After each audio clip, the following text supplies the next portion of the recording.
어느 사람이 만약에 저한테 목사님 성령님을 구해봤고 또 성경책도 읽어봤고 기도도 해봤고 그리고 순종도 해봤는데 왜 이렇게 제 신앙이 자라나지를 않을까요? 할 거 다 해보고 또 성령님의 필요하심도 다 알고 또 성경의 말씀도 알고 있는데 내 삶이 변하지 않는 것이 무엇일까요? 질문한다면 저는 이렇게 답할 것입니다. 바로 우리가 성장하지 않았기 때문에 그렇습니다. 어린아이가 엄마와 또 주위의 사람들에게 사랑을 받고 그렇게 우유를 먹으면서 자라나지만 딱딱한 음식을 먹을 때까지는 그 아이가 성장하고 자라난 것처럼 우리가 자라나지 않기 때문에 때로는 우리가 흔들리고 우리가 성장하지 않았기 때문에 우리의 신앙이 업앤다운이 심하게 되는 것입니다. 성령이 우리 안에 거하시면 때로는 즉흥적으로 주님을 순종하는 마음이 생길 수 있습니다. 그런데 우리의 마음, 우리의 삶이 업앤다운이 심하게 되면 바로 우리는 성장하지 않았기 때문에 우리는 그렇게 지낼 수 있다는 것을 꼭 기억하시기를 간절히 바랍니다. 오히려 이단들 여러분들 아시죠? 한국이나 미국이나 이단들이 활개를 치고 그 사람들이 더 확신에 거하는 것 같아요. 오히려 진리를 갖고 있는 크리스찬들은 오히려 긴가민가 미지근하는 그런 신앙을 가지고 있는데 거짓된 믿고 있는 그런 이단들이 더 신앙이 있는 것을 보게 됩니다. 그 차이가 뭐냐면 말씀드린 대로 훈련이 안 돼 있습니다. 크리스찬들은 훈련이 안 돼 있습니다. 너무 즉흥적입니다. 우리 한국 분들은 즉흥적인 게 참 많은 것 같아요. 성령이 내 마음속에 감동을 주셔서 내가 이렇게 했다. 내가 이렇게 기도를 했더니 하나님께서 응답하여 주셨다. 그것은 맞습니다. 그런데 그게 다가 아닙니다. 신앙은 즉흥적인 성령님의 인도하신 대로 우리가 순종하는 것도 있지만 농부가 군인이 운동선수가 그 어려운 시기에 훈련을 통해서 그들이 준비한 것처럼 우리는 우리 마음속의 믿음과 우리의 삶에 준비가 없고 훈련이 없고 또한 연습이 없는 것입니다. 우리가 잘 한번 생각해 봤으면 좋겠어요. 운동선수들 보면요. 프로와 아마추어의 차이가 있습니다. 아마추어는 어쩌다가 좋은 그런 슛이 나옵니다. 프로들은 가끔씩 안 좋은 샷이 나오지만 프로들은 꾸준합니다. 업앤다운이 있는 사람은 아마추어라고 합니다.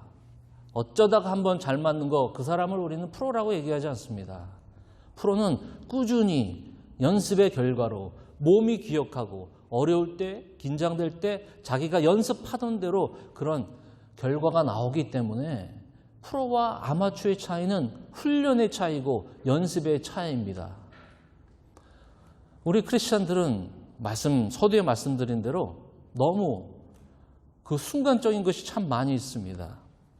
때로는 좋은 생각이 들어올 수 있고 때로는 안 좋은 생각들이 들어오는데 이런 것들을 내 마음이 결정하기 때문에 오히려 훈련보다는 연습보다는 우리의 즉흥적인 것들이 참 많이 있습니다. 우리가 성령을 구합니다. 성경을 읽습니다. 또 하나님께 기도를 합니다. 그런데 내가 바뀌지 않습니다. 롤러코스터 같은 그런 인생이지만 그런 믿음이지만 바뀌지 않는 것 다시 말씀드리지만 우리가 훈련이 돼 있지 않습니다. 제가 신학교를 한국에서부터 고등학교 졸업한 다음부터 신학교를 나왔고 또 미국에 와서도 시카고에 가서 신학교에서 공부도 하고 또 캘리포니아 와가서도 또한 공부를 해왔습니다. 3년, 4년 그 기간 동안은 잘 훈련된 것 같은데 그 3년, 4년 이후에 삶에서 나왔을 때는 제가 훈련하지 않으면 스스로 훈련받지 않으면 연습하지 않으면 그 3년 공부한 거 가지고 인생을 다 때울 수가 있습니다. 3년 동안 숙제하느라고 신학교에서 숙제하고 책 읽고 그때는 이렇게 충만한 마음 같아요. 그런데 3년 졸업하고 4년 졸업하고 나서는 어떻게 되냐면 그냥 우왕좌왕 되는 경우가 참 많이 있습니다. 왜냐하면 훈련이 되어 있지 않기 때문에 그렇습니다. 생각의 훈련, 마음의 훈련.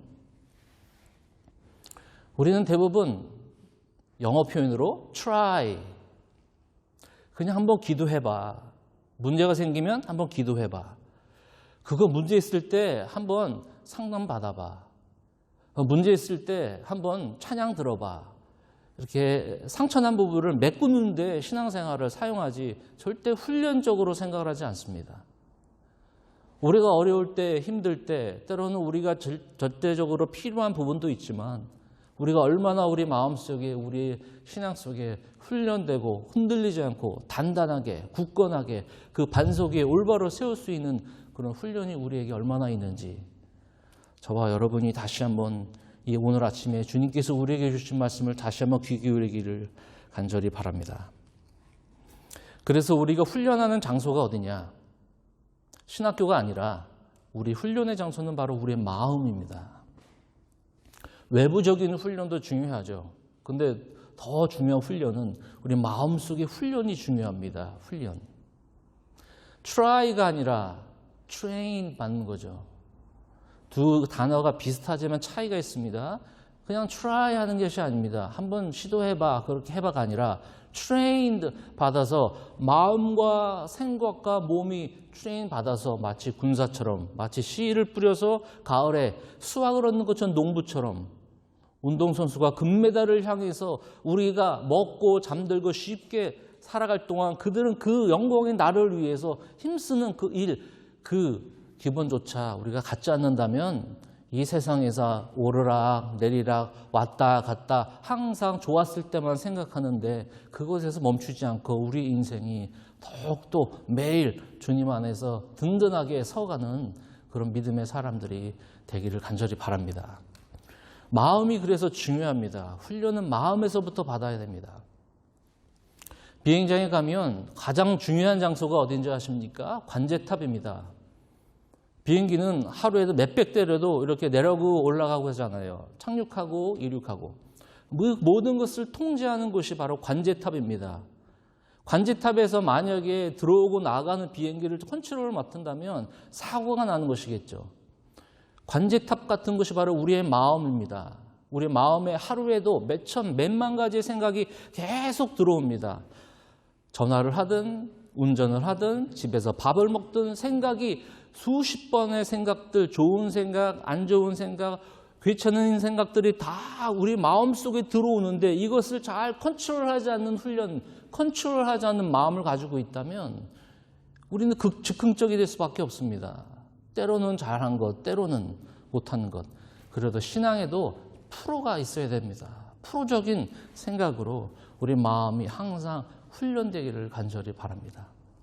성장되지 않은 것, 우리 마음 속에서 어떻게 우리가 성장할 수 있는지 그 세 가지 마음 자세가 오늘 골로새서 3장 15절부터 17절까지의 말씀에 나와 있습니다. 먼저 3장 17절까지 보기 전에 3장 1절부터 한번 이 3장에 있는 사도 바울이 감옥 안에서 골로새 교인들에게 쓴 내용을 한번 처음부터 봐야 됩니다. 왜 이런 얘기가 나왔는지 3장 1절부터 우리 한번 처음에 3절까지 한번 읽어보겠습니다. 그래야지 15절, 16절, 17절을 좀 이해할 것 같습니다. 3장 1절. 그러므로 너희가 그리스도와 함께 다시 살리심을 받았으면 위의 것을 찾으라. 거기는 그리스도께서 하나님 우편에 앉아 계시느니라. 위의 것을 생각하고 땅의 것을 생각하지 말라. 이는 너희가 죽었고 너희 생명이 그리스도와 함께 하나님 안에 감추어졌습니다. 너희가 3절에 죽었고 너희 생명이 그리스도와 함께 하나님 안에 감추어졌습니다. 우리는 예수 그리스도를 믿음으로 말미암아 우리가 죽었고 예수 그리스도가 내 삶에 들어오심으로 말미암아 그분이 내 삶의 주인이 되신 것이고 그 예수 그리스도로 말미암아 동행함으로 말미암아 우리는 이 세상을 살아가는 것입니다. 근데 말씀드린 대로 업앤다운이 있는 그런 신앙, 때로는 좌절된 신앙, 또 우리의 감정적인 신앙을 잠재우고 우리가 하나님 앞에 올바로 세울 수 있는 그 마음 자세는 그 성장을 돕는 마음 자세 우리가 세 가지 여러분들과 함께 은혜를 나누고자 합니다. 첫 번째 16절 보십시오. 15절 먼저 보겠습니다. 그리스도의 평강이 너희 마음을 어떻게 해요? 주장하게 하라. 첫 번째, 성장을 돕는 세 가지 마음 자세. 첫 번째, 평강이 우리의 마음을 주장하게 하라. 믿는 사람과 믿지 않는 사람들의 비교를 한번 해봤으면 좋겠습니다. 믿는 사람들에게 평강은 어떤 평강이죠? 믿지 않는 사람들에게 평강은 어떤 평강이죠? 믿지 않는 사람들의 평강은 아마 세상에 문제가 없는 삶입니다. 삶에 문제가 없는 게 평강이겠죠. 믿는 사람들의 평강은 무엇입니까? 그래도 문제가 없는 삶이 평강이다라고 얘기합니다. 그럼 다른 것이 없습니다. 문제가 없는 삶. 우리 연세 드신 분들에게 한번 여쭤보세요. 인생이 우리 생각대로 우리가 원하는 대로 다 생각한 대로 다 이루어지나요? 그런데도 우리는 문제가 없는 것을 기다리고 있습니다. 그것이 평강이라고 생각합니다. 돈도 매달 잘 벌고 자녀들도 내 생각대로 다 잘 되고 노후도 다 잘 되고 친구 관계도 다 좋고 다 좋은 거를 평강이라고 생각합니다. 크리스찬들은 평강이 그런 평강이 아닙니다. 그렇다면 예수님이 3년 동안 평강하셔야죠. 문제가 없으셔야죠. 편안하게 살다가 돌아가시고 또한 부활하셔서 편안하게 천국을 가셨어야 하는 것이 우리가 생각하는 평강 아니겠습니까? 세상이 생각하는 평강이 아니겠습니까? 문제가 없는 삶이 평강이 아닙니다. 문제가 우리의 삶 속에 없는 것이 우리 마음을 안전하게 만드는 것이 아닙니다. 우리 믿는 사람들이 평강이 우리 마음속에 있게 하는 그 방법은 무엇이냐면 바로 우리가 하나님과 함께 있다는 것입니다. 15절 한번 보세요. 그리스도의 평강이 너희 마음을 주장하게 하라. 너희는 평강을 위하여 한 몸으로 부르심을 받았나니. 한 몸으로 부르심을 받았나니. 평강은 내가 슈퍼맨처럼 돼가지고 모든 문제를 해결하는 것이 평강이 아니에요. 평강은 한 몸 얘기한 것처럼 내가 누구를 의지하는 것에 평강을 누리는 것입니다. 내가 모든 일을 해결하는 자가 되는 것이 평강이 아니라 문제 해결자가 아니라 내가 할 수 없음에도 불구하고 또한 할 수 있음에도 불구하고 내가 누구의 보호 가운데 살고 있다는 것을 느꼈을 때 이것이 나에게 평강이 찾아오는 것이에요. 주님께서 나와 함께 하시고 내가 주님 안에 거하는 그런 평강, 그 한 몸 된 그 평강이 우리에게 주어진다는 것입니다. 어린아이가 어떤 애한테 얻어 터지고 왔어요. 그러면 엄마한테 달려옵니다. 저쪽에서 엄마를 보고 막 쫓아와서 엄마 막 울면서 달려옵니다. 그러면 엄마를 보는 순간 눈물이 흐른다는 거는 그 답답하고 억울하지만 그래도 나를 보호해주고 나를 이렇게 감싸 안아주는 사람이 있으니까 그 얻어맞는 가운데서도 평강이 생길 수 있어요. 안정이 생길 수 있어요. 엄마를 보니까 눈물이 나는 거예요. 근데 엄마가 너 괜찮아. 너 이거 맞고 살아. 너 가서 다시 싸워. 이러는 엄마보다는 그래도 아기 품어주는 엄마들이 있잖아요. 다 그렇지만요. 품어주는 아빠, 품어주는 그런 할머니, 할아버지. 그 아이가 세상에서 얻어터진 게 문제가 아니라 얻어터져도 누군가 나를 감싸주고 보호해준다는 그런 한 몸 같은 그런 마음이 우리에게 평강을 주신다는 것입니다. 그 평강이 우리를 주장하게 하라는 것입니다. 내가 하지 말고 내가 누구 밑에 마치 어미 밑에 들어가 있는 이 새끼 병아리처럼 누구 품 안에 거하는 누구처럼 하나님과 우리가 한 몸이 되는 그런 내가 하나님을 다스리는 것이 아니라 하나님이 나를 다스려줘. 내가 주님의 다스림 안에서 사는 것이 바로 한 몸 같은 그런 마음을 가진 것이 바로 우리의 평강이 우리를 주장하게 하는 것입니다. 이 주장한다는 말은 무엇이냐면 경기에 보면 운동 경기에 보면 심판들이 있잖아요. 심판들을 이 룰을 다 이렇게 세워서 이렇게 관여를 하잖아요. 심판의 룰에 따라서 경기가 진행이 잘 되기도 하고 못 되기도 합니다. 그래서 얘기가 참 많아요. 모든 운동 경기는 심판이 잘못됐다, 잘한다. 그런 것처럼 주장하는 그 하나님이 우리를 다스리는 것을 항상 그분의 품 안에 거하는 그 함께하는 그런 마음이야말로 우리는 하나님 앞에 그 평강을 얻을 수가 있다는 것입니다. 누군가의 보호 아래 있다는 것. 제가 TV를 보다가 어느 한국에 있는 연예인이 이렇게 얘기하더라고요. 자기는 항상 요가를 한대요. 그런 몸이 유연하더라고요. 사람들한테 보여줍니다. 요가를 보여주는 거예요. 그 희한한 동작으로 몸을 이렇게 자연스러운 거로 보여줍니다. 그러면서 그가 이렇게 얘기해요. 자기 마음속에는 이렇게 항상 올라갔다 내려갔다 화나는 마음 또 이렇게 다운되는 마음이 왔다 갔다 한대요. 근데 요가를 통해서 이렇게 마음을 평정심을 삼아준대요. 요가를 통해서. 그 마음으로 평안을 찾는 거예요. 그 평강을 찾는 거예요. 내가 하는 거거든요. 내가 스스로 노력으로 하는 것이거든요. 말씀드린 대로 평강은 내 스스로 되는 것이 아니에요. 누군가 내가 그 밑에 권위적인 사람 앞에 내가 내 마음을 맡겼을 때, 내 삶을 맡겼을 때 그 안에 진정한 평강이 임하는 것입니다. 주님과 우리가 한 몸 된 것, 내가 그리스도와 함께 십자가에 못 박혔기 때문에 우리가 그 안에서 새로운 자가 된다는 것입니다. 저번 주에 우리가 8분이 침례를 받았어요. 5 우리 유스 아이들 성경 공부 끝난 다음에 침례를 받았어요. 그리고 3분, 우리 조금 이따 침례 증서를 좀 드리고 싶은데 이분들은 이미 세례를 받으신 분이고 침례를 받으셨어요. 그런데 다시 새로운 마음으로 침례를 받으신 분들이에요. 그분들이 물 안에 들어가는 것, 물론 물을 뿌리는 것도 의미가 있죠. 큰 차이는 없어요. 의미는 다른 점이 없어요. 그런데 물에 들어갔을 때 제가 이 머리 이 실 같은 이 머리 하나라도 올라오지 않도록 모든 머리와 몸을 다 물 안에 잠겼거든요. 그래야지 죽는 것을 맛보니까. 그리고 일어나는 때 그 물 안에서 마치 무덤에서 일어난 것처럼 일어날 때 살아난다는 느낌.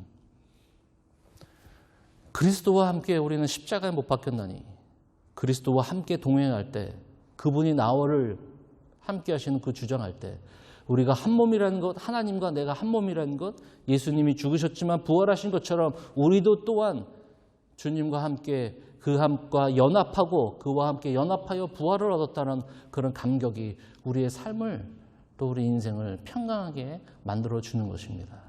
그래서 연합이 중요해요. 홀로가 아니라 우리 인생은 연합하기 위해서 하나님이 창조하셨죠. 아담도 홀로 있는 것이 좋지 못했기 때문에 한 사람을 붙여준 것도 바로 연합에 대한 하나님께서 주시는 계획이기 때문에 그렇습니다. 어제 남침례교단 우리 1년에 한 번씩 11월 첫째 주 토요일 날에 이 오렌지 카운티에 있는 침례교단 모든 교단의 사람들이 교회에 소속된 사람들이 모였습니다. 교회 목사님들, 리더들, 평신도들 모든 분들이 모여서 같이 찬양하고 예배하고 서로 1년 동안 오렌지 카운티에 있는 우리 남침례교단이 어떻게 활동을 했고 어떤 일이 있었는지 서로 보고를 하고 같이 함께 각 나라 음식도 이렇게 먹어보고 같이 이렇게 좋은 시간을 가졌습니다.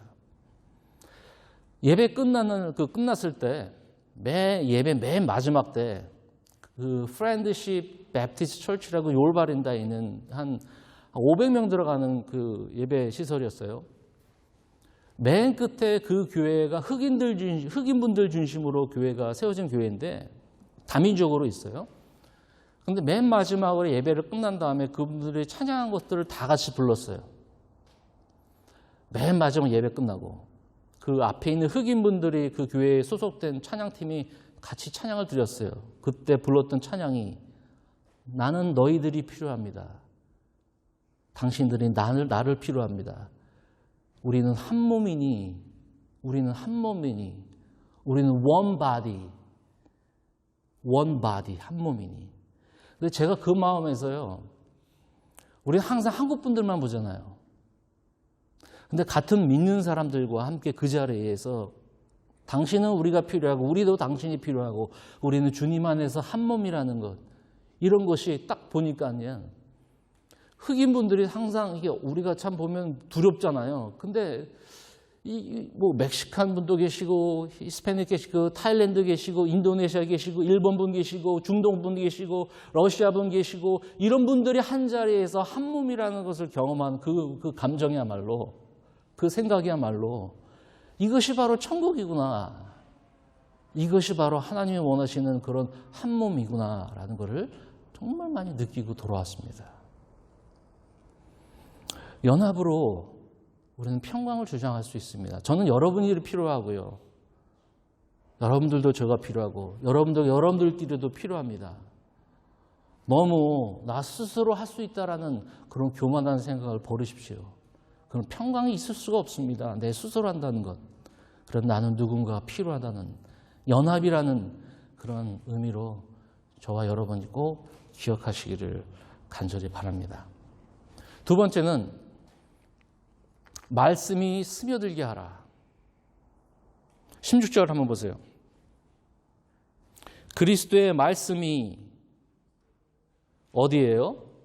너희 속에 풍성히 거하여 모든 지혜로 피차 가르치며 권면하고 시와 찬송과 신령한 노래를 부르며 감사하는 마음으로 하나님을 찬양하고.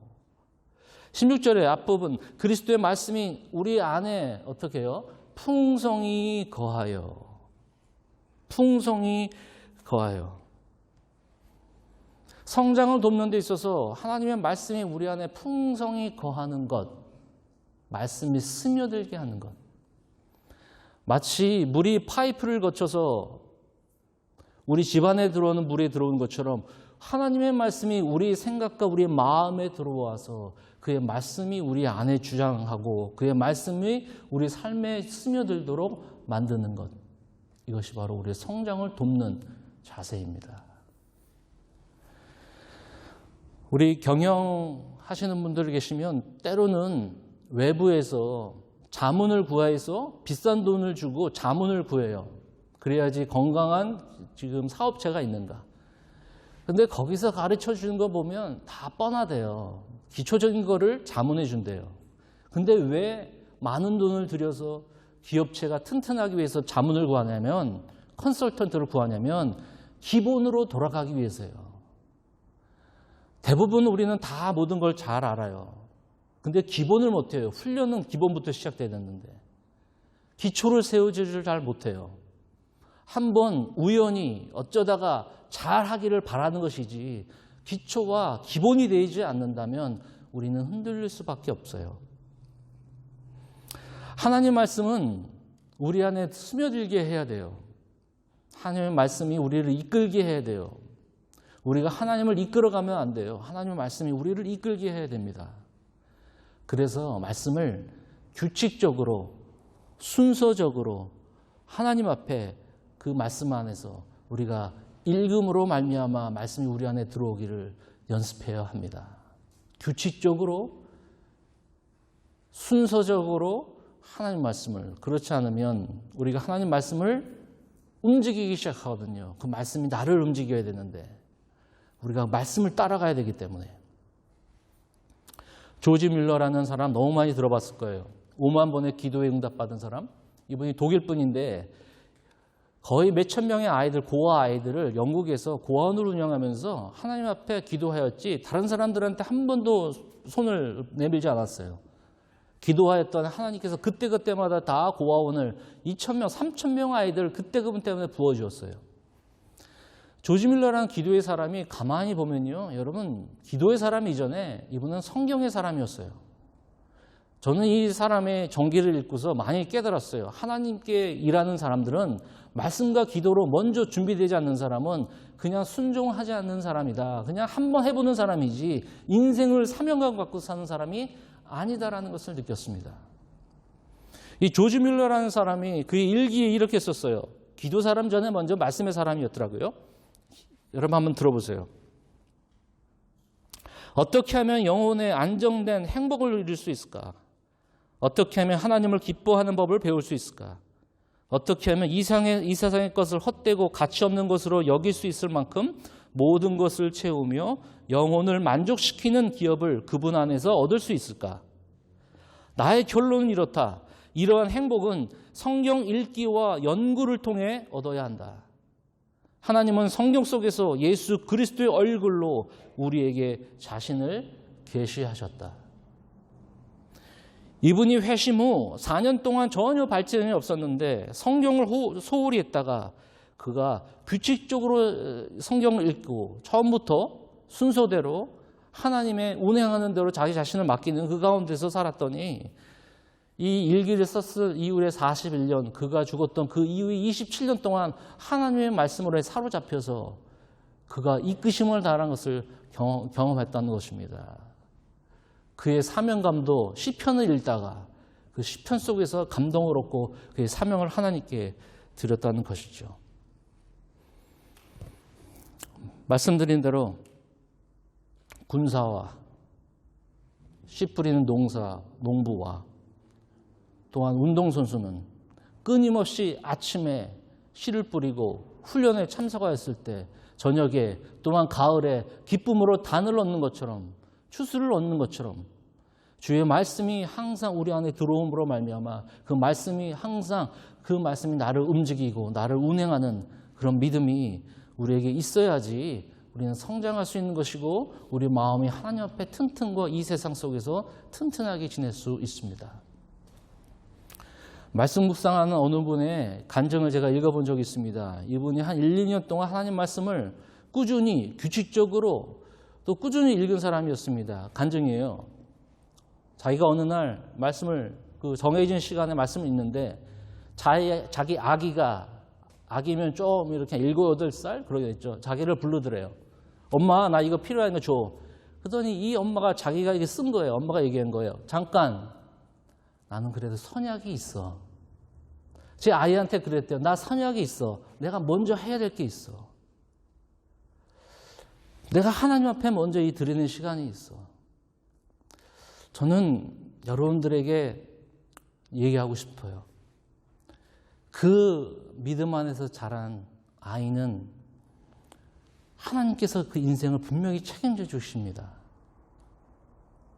인생의 가장 중요한 것이 무엇이고 우선순위가 무엇이고 그 인생을 이끌어가고 하나님 앞에 그 하나님 앞에 드리는 그 시간과 그 하나님 앞에 내어드리는 그런 규칙적인 삶이 다른 어떤 것보다 강한 보호와 하나님의 강한 인도하심이 있지 않겠습니까?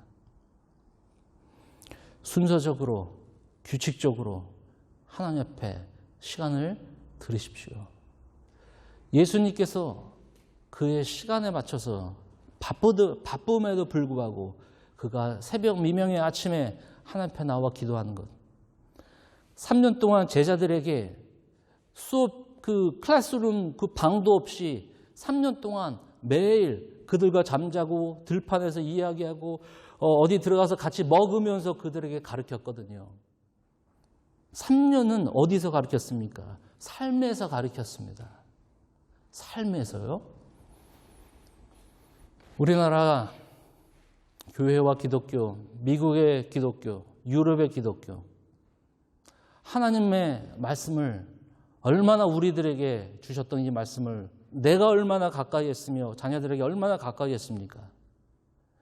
지금도 유대인들에게 배우는 것 다른 건 다 모르는데 하나님의 말씀, 내 하나님과 내 이웃을 사랑하라는 그 말씀, 직접 말씀을 읽어줬던 그 뜨거운 열정이 지금도 유대인들에게 보이지 않습니까?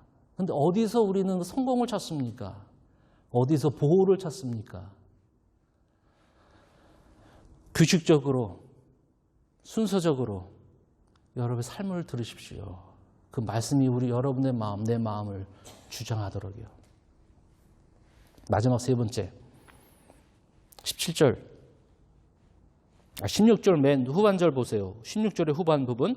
감사하는 마음으로 나 하나님을 찬양하고 또 무엇을 하든지 말에나 일에나 다 주 예수의 이름으로 하고 그를 힘입어 하나님 아버지께 어떻게 해요? 감사하라. 세 번째 마음 제사는, 마지막 마음 제사는 감사의 자세를 가져라. 꿈이 없어서 문제가 아니라 우리의 자세가 안 좋아서 문제입니다. 어떤 사람들은 어떤 상황 속에서도 이 자세가 좋으신 분들은 항상 긍정적인 생각을 해요. 어떤 사람들은 좋은 상황에도 부정적인 생각들을 하게 됩니다. 자세의 문제입니다. 신앙생활은 자세의 문제예요. 여러분 아침마다 일어나면서 어떤 생각하세요? 저는 아침마다 눈을 뜨면요 먼저 기도 나오는 게 있어요. 하나님 오늘도 일어났군요. 오늘도 저에게 호흡을 주셨군요. 심장을 뛰는 심장을 주셨군요. 그런 생각, 그런 마음이 많이 들더라고요. 그런 생각이 들어요. 오늘도 심장을 주셨군요. 뛰는 심장을 주셨군요. 심장을 주셨군요. 내가 오늘 어떻게 하나님을 기쁘게 드릴까요? 어떻게 하나님의 이름을 드러나는 오늘 하루가 될까요?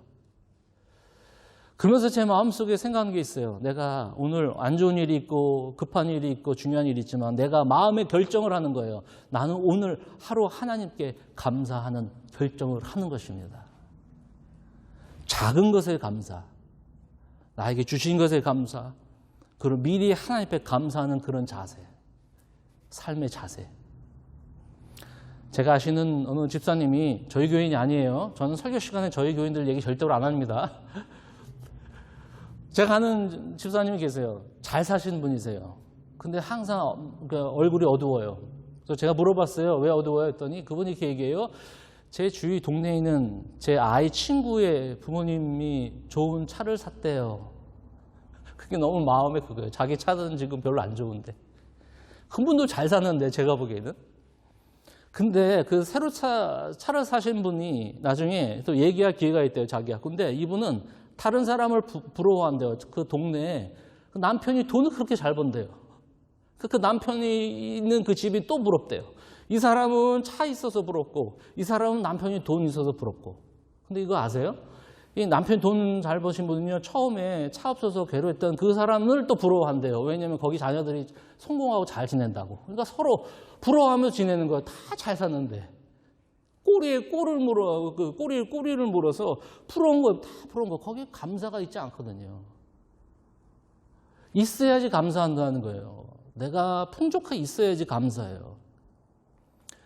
감사절을 맞이해서 우리 감사절 마지막 네 번째 주에 감사절 예배를 드리는데 우리가 그때만 감사하지 않았으면 좋겠어요. 오늘 우리 마음에 감사의 자세를 가져기를 간절히 바랍니다. 자세가 먼저 감사의 자세가 우리 삶 속에 있어야 되는 것입니다. 일어날 때부터 여러분 나는 감사하기로 마음을 정합니다. 내가 있든지 없든지 하나님께 감사하는 것. 어느 암 걸리신 분이 계셨어요. 이분이 앞에 나와서 간증한 걸 들은 적이 있어요. 그러면 이분이 이렇게 얘기해요. 지금 암이 많이 났습니다. 내가 어떻게 한지 아세요? 내가 낫기 전에 하나님께 먼저 감사했습니다. 난 다음에 감사한 것이 아니라 하나님께 먼저 감사했습니다. 감사의 마음을 가졌습니다. 감사의 자세를 가졌습니다. 그렇더니 감사의 마음이 나를 행복하게 만든다는 것입니다. 행복해서 감사한 것이 아니라 내가 하나님 앞에 모든 것에 감사했더니 주신 것뿐만 아니라 없는 것도 감사한 것, 예수 그리스도로 말미암아 내가 천국을 소유할 수 있는 예수 그리스도와 연합된 것으로 감사했더니 이 감사하는 마음이 마음의 병을 치료하고 육신의 병을 치료하여서 하나님 앞에 감사의 조건이 있어서 감사가 아니라 감사의 자세로 세상을 살아가니까 많이 병이 좋아졌고 지금 완쾌 단계로 갔다는 것을 이야기를 들었습니다. 어떤 것을 감사할까요? 우리에게 사명이 있어요. 우리는 하나님께서 또 예수님을 통해서 주신 지상 명령이 있어요. 여러분들에게 이렇게 하라 그러면 하기 힘들 거예요. 한번 억지로 할 마음이 있어요. 근데 마음이 준비가 안 되기 때문에 이 마음의 자세가 중요해요. 주님이 나와 함께 연합하는 것, 주의 다스림 속에서 주의 말씀이 우리 안에 거하면서 감사의 자세로 들어갔을 때 하나님께서는 분명히 이 사명을 억지로 하는 사명이 아니라 그런 지상 명령을 순종하는 것이 아니라 마음에서 우러나오는 성령께서 우리의 마음을 움직여 주셔서 하나님을 기쁘게 드리는 그런 삶을 살 수 있다는 것입니다. 그래서 인생은 선택에 달려있다. 감사의 선택에 달려있다. 영어로 알파벳에 B, C, D 있잖아요. A, B, C, D. B와 D 사이에는 C가 있잖아요. B, C, D 알파벳 순서대로. 어디서 보니까 B, birth 그러니까 태어나는 것. 그 C 건너편에 D, D는 death. 태어난 거와 죽은 거 사이에는 C가 있어요. 그 C는 choice. 우리는 자세가 우리의 자세는 어떤 자세입니까? 감사도 우리 하나님 앞에 드리는 우리 마음의 자세, 그 초이스에 우리 인생이 달려있다는 것입니다. 감사도 훈련입니다. 시편 100편 4절. 감사함으로 그 문에 들어가며 찬송함으로 그 궁전에 들어갈지어다. 그에게 감사하며 그의 이름을 송축할지어다. 감사함으로 그에게 들어가며 그의 이름을 송축할지어다. 여러분들 주변 사회에 꿰져 있는 2019년 감사의 제목들을 적어봤으면 좋겠어요. 그래서 이번 주, 다음 주, 그래서 우리가 좀 오늘 내셔도 되고 집에 가셔서 써가지고 오셔도 되고요. 2주 동안 감사의 제목을 우리가 써봤으면 좋겠어요. 몸으로 훈련하여서 마음으로 우리가 하나님께 드리는. 그래서 마지막 주 감사절에 여러분들이 이름을 써셔도 되고 안 써도 되니까 우리 이 스크린에 다 띄웠으면 좋겠어요. 한 분 한 분.